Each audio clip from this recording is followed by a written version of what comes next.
जी बिस्मिल्लाहिर्रहमानिर्रहीम। स्टूडेंट्स अस्सलाम वालेकुम। मैं हूं advocate Waqar Ahmad Faridi, republic law academy से मैं सबसे मुखातिब हूँ। स्टूडेंट्स, आज हम एडीपीपी, डीडीपीपी, सिविल जज, लैट, गैट, एलएलबी ट्यूशंस, ये सारे जो है सब्जेक्ट्स, हम इन सारे डिसिप्लिन्स को तैयारी करवाते हैं। हमारा कॉन्टैक्ट नंबर जो है 0307534561 है। आज लेक्चर नंबर 10 है हमारे ऑन क्यूएसओ पे, कानून शहादत आर्डर कॉमन 1984 पे। चैप्टर 3 हमने शुरू किया हुआ है और रेलेवेंसी ऑफ फैक्ट का, ठीक है। इसमें हमें आर्टिकल 18 से लेकर 69 तक पढ़ने हैं, लेकिन इसमें हम इससे पहले लेक्चर्स में हम आर्टिकल जो है वो 29 तक पढ़ चुके थे। आज हमने एडमिशन 30 से शुरू करना है। 30 से लेकर हम पढ़ेंगे 36 तक पढ़ेंगे इंशाल्लाह इस लेक्चर में, और इससे ऑनवर्ड हम चलते जाएंगे अपने हर लेक्चर में। जो है हमारा जो टॉपिक है, हम तमाम आर्टिकल्स क्लियर करते जाएंगे। आइए शुरू करते हैं एडमिशन। आर्टिकल जो है 30 क्या कहता है? एडमिशन डिफाइन, इस एडमिशन की डेफिनेशन करता है। क्या करता है जी? An admission is a statement. वो कह रहा है कि जो एडमिशन है वो क्या है? स्टेटमेंट है। एडमिशन क्या है? एक स्टेटमेंट है, ओरल और डॉक्यूमेंट्री। कि उसने कहा है कि admission is a statement, oral और डॉक्यूमेंट्री। ये डॉक्यूमेंट्री भी हो सकता है और ओरल भी हो सकता है, ठीक है। ये ओरल भी हो सकता है और डॉक्यूमेंट्री भी हो सकता है। उसने कहा कि एडमिशन क्या है? Is a statement. ये स्टेटमेंट है, या तो वो ओरल हो सकती है या क्या हो सकती है? डॉक्यूमेंट्री हो सकती है। ये आपने बात याद रखनी है। विच सजेस्ट, जो सजेस्ट करती है एनी इन्फ्लुएंस, कोई भी इन्फ्लुएंस, यानी कि किसी चीज से भी हम उससे कोई चीज अक्स कर सकते हैं। As to any fact in issue और रेलिवेंट फैक्ट, किसी फैक्ट इन इशू या रेलिवेंट फैक्ट के लिहाज से, किसी फैक्ट इन इशू और रेलिवेंट फैक्ट के लिहाज से। And which is made by any of the persons, जिसको किसी ने भी वो स्टेटमेंट दी हो सकती है, किसी भी शख्स ने दी जा सकती है। And under the circumstances hereinafter mention, नीचे जो आगे आर्टिकल्स में पढ़ेंगे 31 से लेकर 36 तक, वो तमाम जितने भी सर्कमस्टांसेस होंगे उसमें जो भी शख्स कोई भी शख्स क्या कर देगा, कोई स्टेटमेंट देगा, चाहे वो ओरली हो चाहे डॉक्यूमेंट्री होगी, वो क्या हो जाएगा? उसका एडमिशन होगा, ठीक है ना। सिविल केसेस में एडमिशन होता है और क्रिमिनल केसेस में कन्फेशन होती है। ये आपने याद रखना है। आगे चलते हैं जी। एमसीक्यूज इसका कर लेते हैं। आर्टिकल हमने 30 पढ़ लिया था, अब इसका एमसीक्यूज करते हैं। N admission is a statement. क्या है स्टेटमेंट? क्या आ जाएगा इसमें? ओरल और documentary, relevant fact, a fact in issue. Admission is a statement, oral और डॉक्यूमेंट्री, विच जस्ट, ठीक है ना। ओरल और डॉक्यूमेंट्री, ए ऑप्शन ठीक है। अभी ऊपर पढ़ा है हमने। आर्टिकल 31 क्या कहता है कि admission by a party to proceeding और हिज एजेंट, ठीक है ना। उसने कहा है एडमिशन बाय पार्टी, या तो पार्टी करे टू प्रोसीडिंग, जो प्रोसीडिंग में यानी का कार्रवाई में पार्टी जिसने सू किया या जिसको सू किया गया, या उसका कोई एजेंट करे, ठीक है।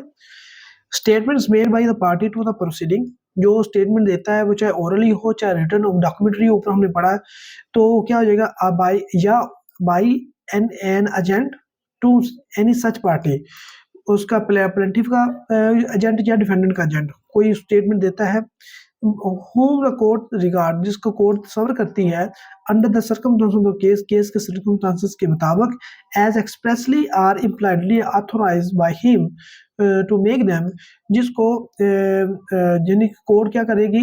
कोर्ट रिगार्ड करती है, और एडमिशन, जिसको कोर्ट एडमिशन तस्वर करती है, एडमिशन तस्वर करती है जिसने एक्सप्रेसली या इम्प्लाइडली उसको ऑथराइज किया गया हो कि वो डिविजन वो स्टेटमेंट दे सकता है। जी, हम पढ़ रहे थे कि admission by party to proceeding or his agent. तो इसमें हमने पढ़ा कि अगर कोई पार्टी एडमिशन करती है या उसको कोई एजेंट करता है जिसको पार्टी ने ऑथोराइज किया है, ठीक है ना, और कोर्ट उनको क्या करती है? तस्वर करती है आर एडमिशन, तो फिर क्या वो एडमिशन कर सकते हैं, ठीक है ना। अजानें हो रही हैं, एक्चुअली पहले भी अजान हो रही थी, अब दोबारा अजान हो रही है, तो मैं इसको यहाँ पे स्टॉप करता हूँ, अजान सुन लें फिर मैं इसको रिकॉर्ड करता हूँ। जी, अब आगे हम करते हैं आर्टिकल 31 से आगे चलते हैं। इसके आगे वाला उसने कहा है कि statements made by the parties to the sued suing or sued in a representative characters. उसने कहा है कि अगर स्टेटमेंट बाय पार्टीज की गई हैं, जिन्होंने सू किया है या जिसके खिलाफ सू किया गया है, अगर रिप्रेजेंटेटिव कैरेक्टर्स में करती हैं, आर नॉट एडमिशंस, ठीक है ना। रिप्रेजेंटेटिव कैरेक्टर में पार्टी अगर खुद नहीं करती, अगर रिप्रेजेंटेटिव कैरेक्टर में की गई है कि किसी का वो रिप्रेजेंटेटिव है, तो फिर वो एडमिशन नहीं होगा, unless they were made while the party making them held that the character. अगर वो पार्टी यानी कि जो कर रही हैं, उसने कहा है कि unless they were made while the party making them held that character. हाँ, अगर पार्टी उनका जो करेक्टर ऑन करती है कि ठीक है इनके हमको हमने ऑथोराइज किया, तो देन फिर वो क्या हो जाएगा, वो वो एडमिशन हो जाएंगे, अदरवाइज नहीं होंगे। ठीक है, आगे चलते हैं। Statement made by person who have any proprietary or pecuniary interest. ठीक है, तो उसने कहा है कि statement made by person who have any proprietary or pecuniary interest, जिसका कोई प्रोप्राइटरी राइट है या कोई पेक्यूनियरी इंटरेस्ट है इन द सब्जेक्ट मैटर में, और द किसी भी सब्जेक्ट मैटर, कोई भी चीज़ हो सकती है, वो मकान हो सकता है, वो कोई पैसे हो सकते हैं, वो कोई चीज़ हो सकती है, of the proceedings, subject matter of the proceeding, जो कार्रवाई चल रही है उसमें, यानी कि जो सब्जेक्ट मैटर है उसमें, and who make the statement in their character of the person so interest, तो क्या हो जाएगा, वो भी एडमिशन स्टेटमेंट्स वो भी एडमिशन होंगे। आगे, and persons from whom the parties to the suit have derived their interest in the subjects matter of the suit, person जिन्होंने from whom the parties to the suit, जो party to suit है उनसे उन्होंने अपने interest derive किए subject matter के, जो suit का सब्जेक्ट मैटर है उसमें, तो वो भी क्या आ जाएंगे, एडमिशन कहलाएंगे। And if they are made during the continuance of the interest of the person making the statement, अगर during the continuance of the interest यानी कि of the person making the statement, जो statement person दे रहा है उसकी यानी कि statement देने के दौरान, यानी कि अगर उसने कि ये जो persons हैं उन्होंने अपने interest यानी कि ड्राइव कर लिए, तो और उनके जो स्टेटमेंट वो उनकी जो होंगी यानी कि वो स्टेटमेंट्स वो क्या हो जाएंगे, एडमिशन कहलाएंगे, अदरवाइज नॉट। ठीक है, एमसीक्यू नंबर 2 क्या कहता है कि statements made by the party towards proceeding, जो पार्टी टू प्रोसीडिंग है, or by an agent to any such party whom the court regards, जिसको कोर्ट समझती है एज क्या आ जाएगा, एडमिशन आ जाएगा, आर नॉट एडमिशन नहीं भी आएगा, आर कन्फेशन नहीं, आर एडमिशन आएगा, ये ठीक है, C option. Statement made by the party to the suit suing or suit in representative characters, representative character क्या आ जाएगा, आर एडमिशन कहलाएंगे, ये आ जाएगा। ठीक है, इन रिप्रेजेंटेटिव कैरेक्टर नहीं, ये देखें ना ऊपर अभी पढ़ के आए, अगर रिप्रेजेंटेटिव कैरेक्टर में किया गया तो वो एडमिशन नहीं होंगे, or not admission, B option ठीक है जी। ठीक है, आगे चलते हैं जी। एमसीक्यू नंबर 4 कहता है कि statement made by the person who have any proprietary or pecuniary interest in the subject matter of the proceedings, क्या आ जाएगा इसका, or not admission, or statements or admissions, or admission आ जाएगा, ए ऑप्शन इसका जो ठीक है, आर बी सी ऑप्शन ठीक है इसका। ठीक है, आगे जी आर्टिकल 32, ये देखिए जो इसमें जो मैंने आपको आर्टिकल 30, 31, 30 जो पढ़ाया ना, इसमें जो चीज़ इंपॉर्टेंट थी वो मैंने आपको यानी कि जोर दे के की है, ये इतने ज़्यादा इंपॉर्टेंट नहीं है, बहरहाल मैंने आपको फिर भी पढ़ा दी है। ठीक है, आगे 32 जो है, 32 का कहता है कि admission by the persons whose position must be proved as against party to suit, admission by the person whose position, अगर कोई जो बंदा जो एडमिशन कर रहे हैं उनकी पोजीशन जो है वो कह रहा है कि मस्ट बी प्रूव्ड होने चाहिए पार्टी टू सूट के लिहाज से, कि पार्टी टू सूट ए है, पार्टी टू सूट, उसकी जगह पे अगर कोई और बंदा क्या कर रहा है, एडमिशन कर रहा है, तो उसकी पोजीशन उसकी क्लियर होनी चाहिए कि इसका क्या स्टेटस है, पार्टी के लिहाज से इसका लिंक क्या है। ठीक, statement made by person whose position or liability it is necessary to prove as against any party to suit, वो एडमिशन होंगे, वो क्या हो जाएंगे, स्टेटमेंट मेड बाय पर्सन अगर कोई करेंगे जिनकी पोजीशन क्लियर करनी है पार्टी टू सूट जो है, तो उनकी जो स्टेटमेंट्स होंगी वो एडमिशन कहलाएंगे। If such statements would be relevant as against such persons in relation to such position or liability in the suit brought by against them, and if they are not, if they are made violence, the person making them occupies such position or subject to such liability। वो इसमें कह रहा है कि अगर statement जो है वो दी है कि पार्टी के किसी बंदे ने दी है पार्टी टू सूट, तो वो भी एडमिशन कहलाएंगे अगर उनकी पार्टी जो है उनकी जो पोजीशन है और उनकी लाइबिलिटी क्लियर कर दी जाती है कि इनका पार्टी के साथ लिंक क्या है। ठीक है, आगे चलते हैं तो इलस्ट्रेशन में पढ़ते हैं। ए अंडरटेक करता है to collect rents, A undertake to collect rent for B. ठीक है ना, ए क्या है, उसने रेंट कलेक्ट करना है फॉर बी के लिए, अभी सूज करता है ए को for not collecting rent due from C, जो उसने सी से लेना था, बी ने सी लेना था रेंट। अब बी ने क्या कहा कि मैं चलो ए को जिम्मेदारी लगा देता हूँ, तो ए ने लिया ही नहीं रेंट, तो उसने जो सी ने बी को देना था सी से लिया ही नहीं।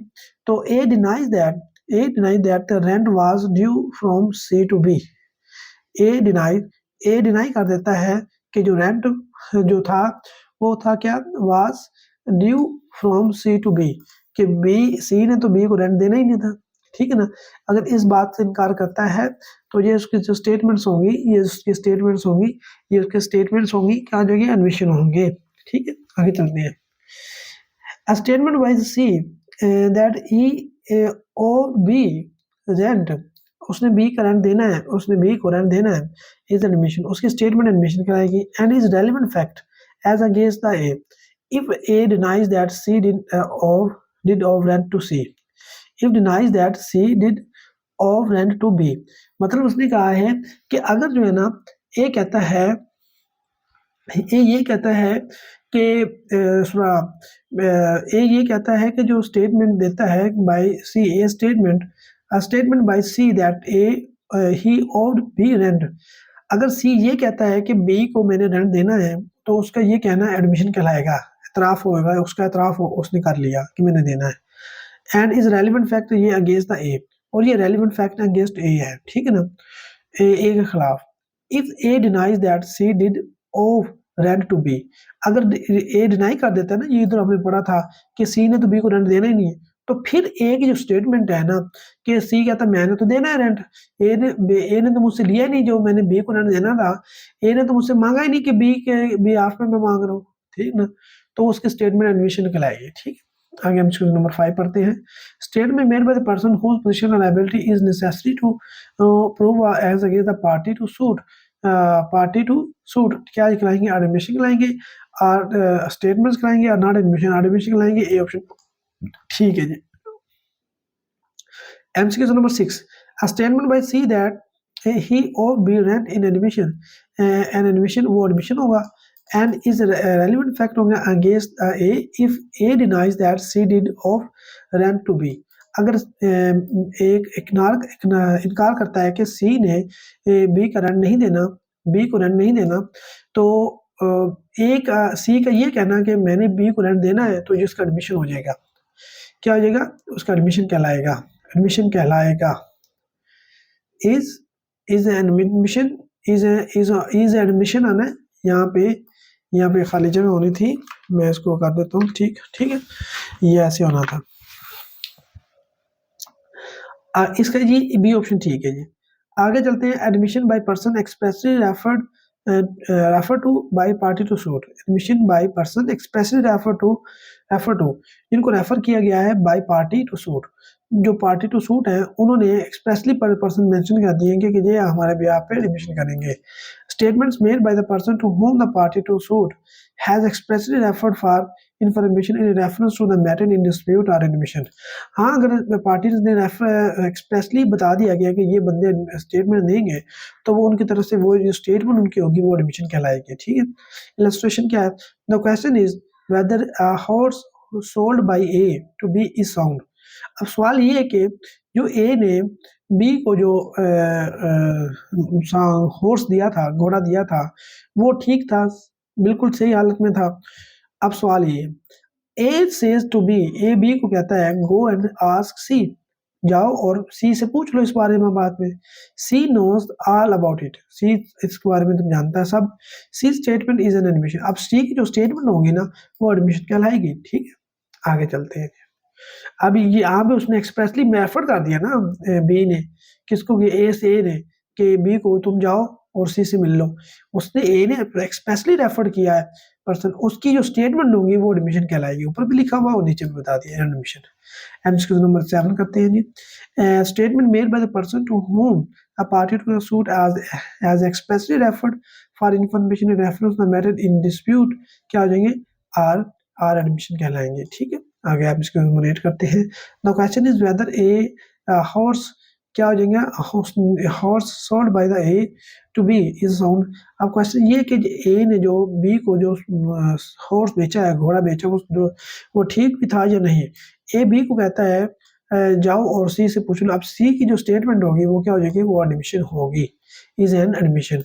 ये सी ऑप्शन ठीक है जी। आगे चलते हैं 34 में। proof of admissions against person making them and by or on this behalf. उसने कहा है कि प्रूफ एडमिशन एडमिशन को प्रूफ करना है against the person making them and by or on behalf of this behalf. मतलब कि अगर कोई पार्टी जो है वो क्या कर रहे हैं, एडमिशन कर रहे हैं या उसके बिहाफ एडमिशन किया जा रहा है, तो उनको उनका प्रूफ कैसे करना है, प्रूफ ऑफ एडमिशन से क्या मुराद है, ठीक है ना, प्रूफ ऑफ एडमिशन से क्या मुराद होगा, ये पढ़ते हैं जी। एडमिशंस आर रेलिवेंट, उसने कहा कि एडमिशन आर रेलिवेंट होते हैं एंड मे बी प्रूव्ड, उनको प्रूफ किया जा सकता है as against the person who makes them, जो उनको करता है ना, एडमिशन करता है, तस्लीम करता है, तो उनके खिलाफ उस एडमिशन को प्रूफ किया जा सकता है। यहाँ तक बात क्लियर होगी। आर हिज रिप्रेजेंटेटिव इंटरेस्ट, या उनके रिप्रेजेंटेटिव इंटरेस्ट के खिलाफ भी उसको प्रूफ किया जा सकता है, ठीक है। But they can not be proved by or on behalf of the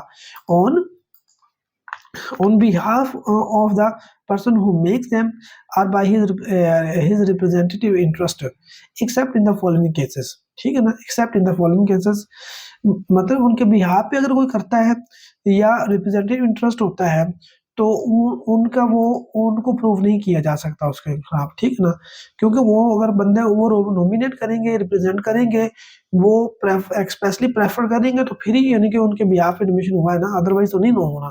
following cases में यानी कि हो सकता है एडमिशन में B proved bye on behalf of the person making it when it is of such nature that if a person making it were dead, अगर वो बंदा मर चुका है तो वो फिर उसका यानी कि जो होगी स्टेटमेंट वो एडमिशन होगी। It would be relevant as between third person under article 46, under article 46 के मुताबिक ये फिर क्या हो जाए कि अगर एक आदमी मर गया है तो उसके लिहाज से उसके बिहाफ पे अगर कोई स्टेटमेंट दे रहा तो वो क्या आ जाएगी, वो एडमिशन कराएगा, उसको प्रूफ किया जा सकता है जिसने वो प्रूफ किया, जिसमें वो स्टेटमेंट दी थी। 2. An admission may be proved by or on behalf of the person making it when it consists of the statement of the existence of any state of mind or body या body और state of mind से यानी कि कोई चीज़ consist करती हो तो उसको prove किया जा सकता है। relevant or on behalf और relevant are in issue, अगर कोई स्टेटमेंट क्या है, उसने कहा है कि एडमिशन में बी प्रूव्ड बाय और on behalf of the person making it, जिस पर्सन ने किया है या उसके बिहाफ पे किसी ने किया है, when it consist of the statement of the existence of any state of mind या बॉडी, कि यानी कि वो किसी बॉडी के स्टेट ऑफ बॉडी या स्टेट ऑफ माइंड के अगर एग्जिस्टेंस का सवाल है तो वो स्टेटमेंट उसके बारे में देता है तो उसको प्रूफ किया जा सकता है, वो रेलिवेंट इशू हो या रेलिवेंट इफेक्ट के रिलेटेड हो, made at or about the time when such statement of mind or body exist, जब वो बॉडी स्टेट ऑफ बॉडी या स्टेट ऑफ माइंड जो है ना वो एग्जिस्ट करता हो and is accompanied by conduct rendering it's falsehood impossible, मतलब कि वो उसमें यानी कि accompanied by conduct rendering it's falsehood improbable, मतलब उसको ये हो कि उस वक्त जो उसका स्टेट ऑफ बॉडी और स्टेट ऑफ माइंड जो है वो गालबन इम्कान तक यानी कि वो क्या हो, वो गलत ना हो, ठीक है।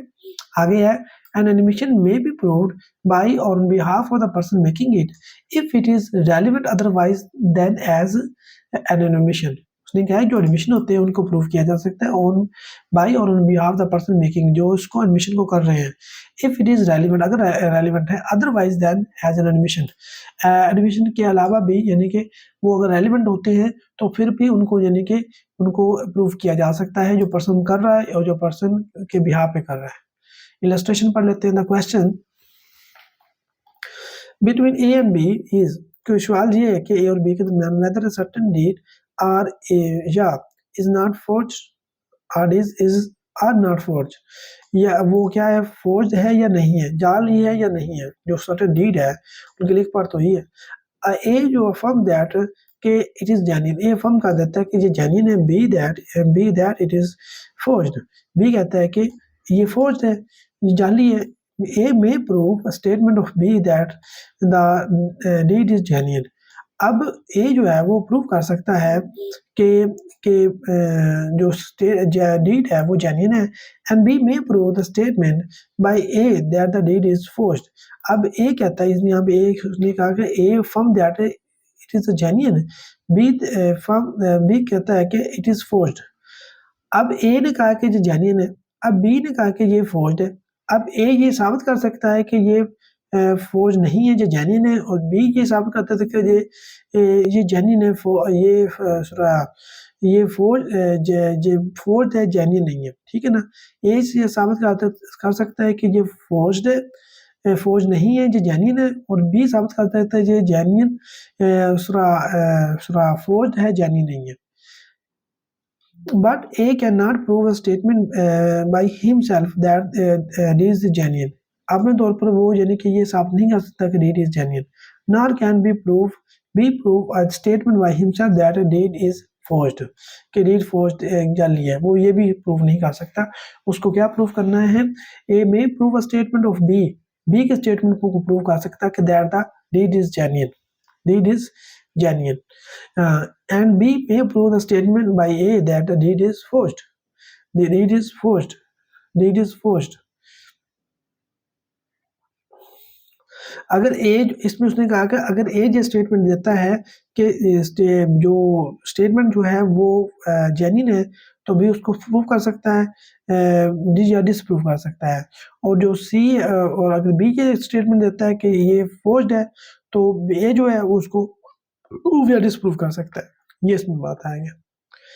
ए द कैप्टन ऑफ शिप, अब कैप्टन ऑफ शिप जो है बैरी जहाज का क्या है, is tried for the casting her away, उसने कहा अपने रास्ते से हट गया, उसके लिए उसको ट्रायल चल रहा है उसका।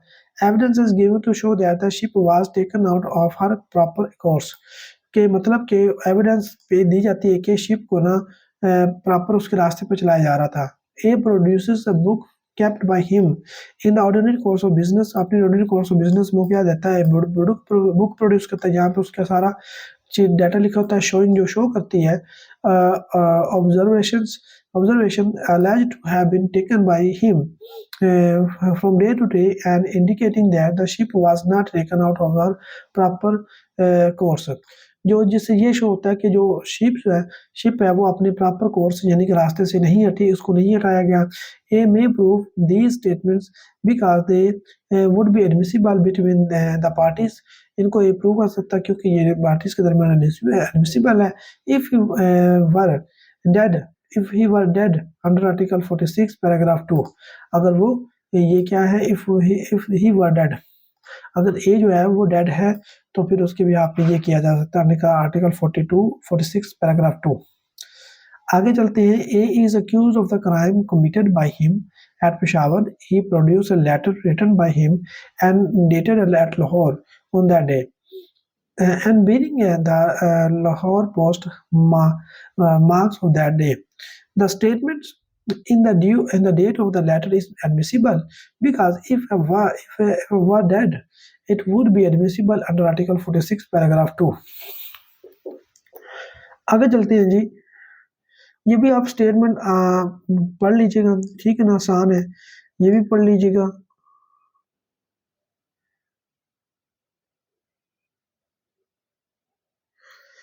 ठीक है, आगे चलते हैं। इसको आप इसको छोड़ दें इन चीज़ों को, अब आगे चलते हैं। एमसीक्यू नंबर 9, उसने कहा कि जो एडमिशंस हैं वो क्या है, एडमिशन रेलिवेंट होते हैं, मे भी प्रूव किया जा सकता है जो उसको एडमिशन करते हैं और यार इज रिप्रेजेंटेटिव इंटरेस्ट में करते हैं, but they can not be proved by और on behalf of the person making them, जो उनको करता है ऑन बिहाफ पे उसको उसके खिलाफ उसको प्रूव नहीं किया जा सकता। ये मैंने आपको ऊपर पढ़ा दिया है। अब हम पढ़ लेते हैं। if the person making it were alive, were dead, were not dead, were dead, ये आना है, were dead, बी ऑप्शन ठीक है। MCQ number 10, an admission may be proved by or on behalf of the person not making it, the person making it, B option ठीक है जी। MCQ number 11 पढ़ते हैं जी। एमसीक्यू नंबर 11 कहता है the question between A and B is whether the certain deed is a forge or not। अब इसमें ये क्या आ जाएगा कि बट ए कैन प्रूव ये आ जाएगा, ए कैन नॉट प्रूव ये आ जाएगा, A can not prove a statement by himself that the date is genuine, ये आएगा, बी ऑप्शन आएगा जी इसका। आगे जी क्या है जी, आगे 35 आर्टिकल 35 क्या कहता है, when oral admission as to contents of documents are relevant, जब as to contents of documents के लिहाज से जो एडमिशन ओरल एडमिशन रेलिवेंट कब होता है, oral admission as to content of document are not relevant, relevant नहीं होगा। Oral admission as to content of the documents, content of the document से मुराद ये है कि जो डॉक्यूमेंट्स है उसकी जो अंदर चीज़ें लिखी होती है उसके लिहाज से कोई ओरल स्टेटमेंट्स हैं वो रेलिवेंट नहीं होंगी अनलेस एंड अनटिल, तब तक the party proposing to prove them shows that he is entitled to give secondary evidence. हाँ, अगर वो कहते हैं कि इसकी अब तो जो कंटेंट्स की प्राइमरी एविडेंस तो मौजूद ही नहीं है, सेकेंडरी एविडेंस मौजूद है, तो फिर यानी कि जो उसके ओरल एडमिशन जो है ना वो काबिल कबूल होगा। और such documents under he under the miles under the hereinafter contained under the miles hereinafter contained under the यहाँ पे थोड़ी सी गड़बड़ है, मैं बाद में इसको क्लियर करता हूँ। Or unless the genuineness of the document produce in the question. हाँ, अगर उसने कहा है यहाँ पे है ना rules, under the rules hereinafter contained, उसने कहा है जो ओरल एडमिशन है एज कंटेंट ऑफ डॉक्यूमेंट्स वो रेलिवेंट नहीं होते। हाँ, रेलिवेंट हो सकते हैं अगर जो पार्टी प्रपोज कर रही है वो ये शो कर दे कि वो अब उसके पास सेकेंडरी एविडेंस है, प्राइमरी एविडेंस तो वो खत्म हो गई as content of the document, वो तो है ही नहीं है, तो अब वो सेकेंडरी एविडेंस दे सकता है। तो of such document under the rules hereinafter contained, under the जो रूल उसके मुताबिक or unless the genuineness of the document produce is in question, या यहाँ क्या हो जाएगा उसके डॉक्यूमेंट के जेन्युइननेस के उसका जेन्युइन डॉक्यूमेंट को प्रोड्यूस किया जाए, ये तब तक सवाल ना उठे, ठीक है ना। तो मतलब कि ओरल एविडेंस जो है और जो स्टेटमेंट है as content of the document वो नहीं दी जा सकती उसको जब तक उसकी जो उस प्राइमरी एविडेंस लॉस ना हो जाए, सेकेंडरी एविडेंस हो या उसकी जेन्युइननेस का मसला ना हो, ठीक है ना। ओरल एविडेंस तब तक नहीं दी जा सकती, मतलब कि oral admission as to the content of document not relevant, मतलब कि वो एडमिशन नहीं होंगे, स्टेटमेंट नहीं काबिल कबूल होगी। आगे चलते हैं जी।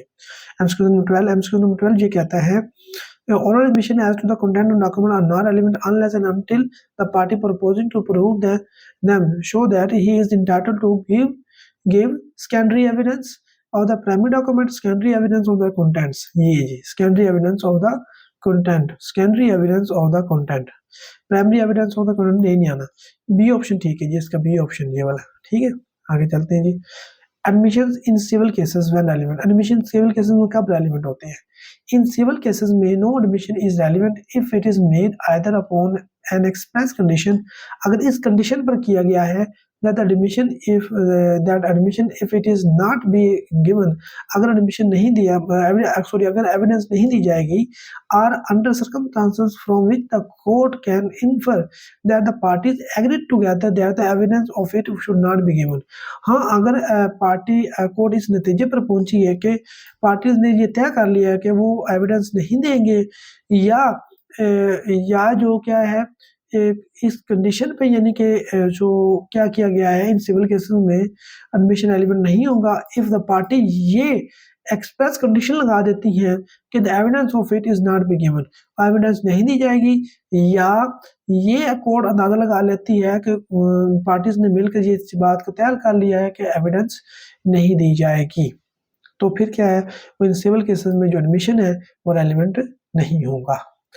एमसीक्यू नंबर 30 पढ़ते हैं। 13 in civil cases no admission is relevant, no admission is relevant, B option ठीक है जी। लो जी, आपका ये लेक्चर मुकम्मल हुआ, लेक्चर नंबर 10, इसको आप अच्छी तरह सुने, मैंने इसके एमसीक्यूज भी आपको सेंड कर दिए, लेक्चर भी, पीडीएफ में भी और वीडियो में भी, आप इसको तसल्ली से देखें और पढ़ें। Thank you very much.